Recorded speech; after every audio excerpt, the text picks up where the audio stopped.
I'm Anna Miller, the Associate Pastor here at First United Methodist Church in Albany, and I'm so glad you're joining in with me today. Last week, we talked about having faith in the valley. King David said in Psalm 23:4, "Even though I walk through the darkest valley, I will fear no evil, for you are with me." He knew his God well enough to know that he was with him at all times, even in the dark valleys.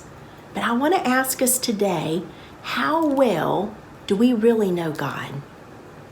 You know, several years ago, I went to visit my new twin nephews for the very first time in Denver. They were 6 months old at the time, Callan and Knox, and I thought I knew them before I got there.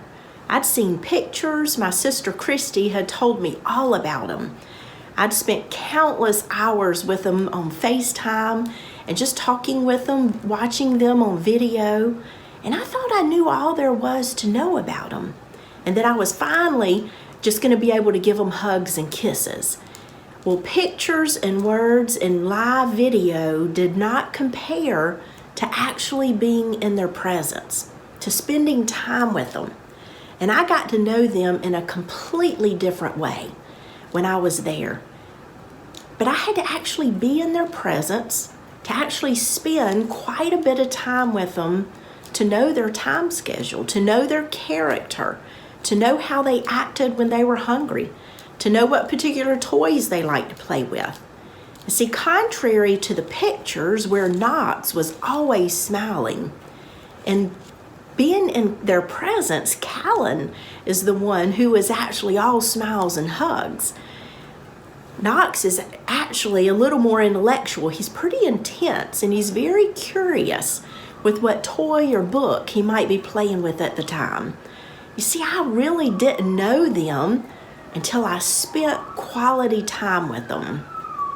And this is much the same way with our God. We can't really know him from a distance. We have to dig deeper to have a relationship with him that's daily. We have to seek to be in his presence to gain faith that we need to not fear when we are going through the dark valleys.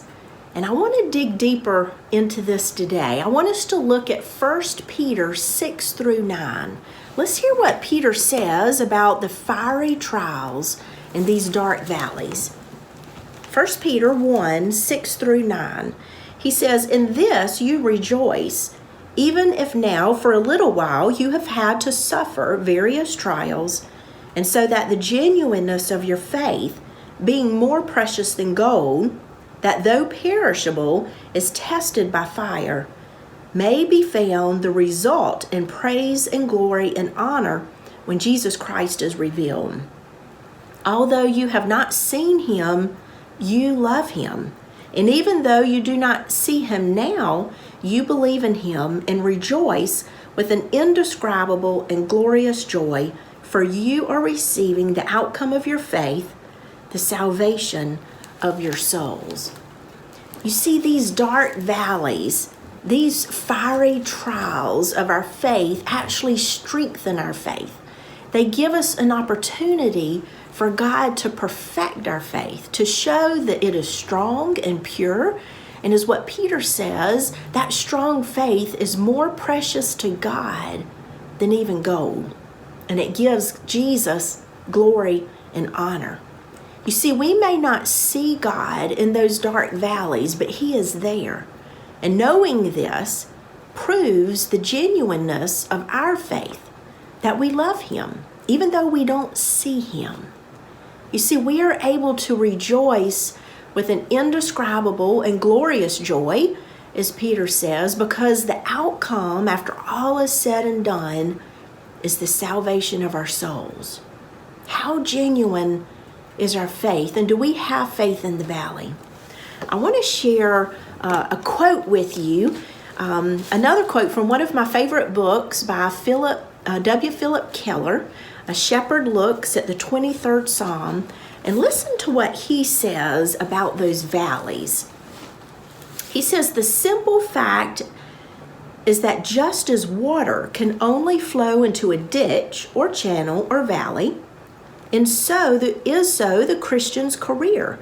The life of God can only flow in blessing through the valleys that they have been carved out and cut into our lives by excruciating experiences.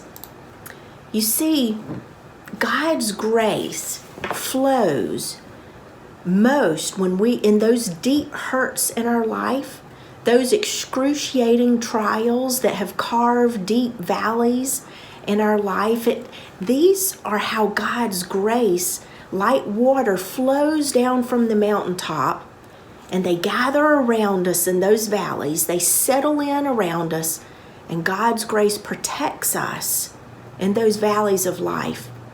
You see, God is not fearful in the valleys, and nor should we be. His grace flows the most and comforts us the most in those deep valleys of life. I talked with someone recently who was going through difficult trials, and one of the things that they said is that they felt like the victim. They felt like they had every right to feel rejected, to even be bitter in this very difficult situation. But this is what they told me. They says, I'm praising God for this season in my life, this trial, this deep valley in my life, because it has forced me to focus on God, and it has actually drawn me closer to Him. Keller says we have to go through those valleys to get to the higher ground with God. And when we spend quality time in His presence, we actually grow in love and knowledge of Him. And in that knowledge, we can experience His presence and the peace that surpasses all understanding. Fear gets us nowhere, but faith in the valley can take us to higher ground with our Savior and with our Shepherd. God's promise is to never leave us or forsake us, even those times when we can't see Him or feel Him or sense Him. He says, "Lo, I am with you even to the end of the age." I think if we really knew God, we would eventually get to that point, no matter the circumstance, that we'll be able to walk through truly the darkest valley and have no fear of evil, because we know that God is truly with us. I hope you have a good week, and I'll see you next time.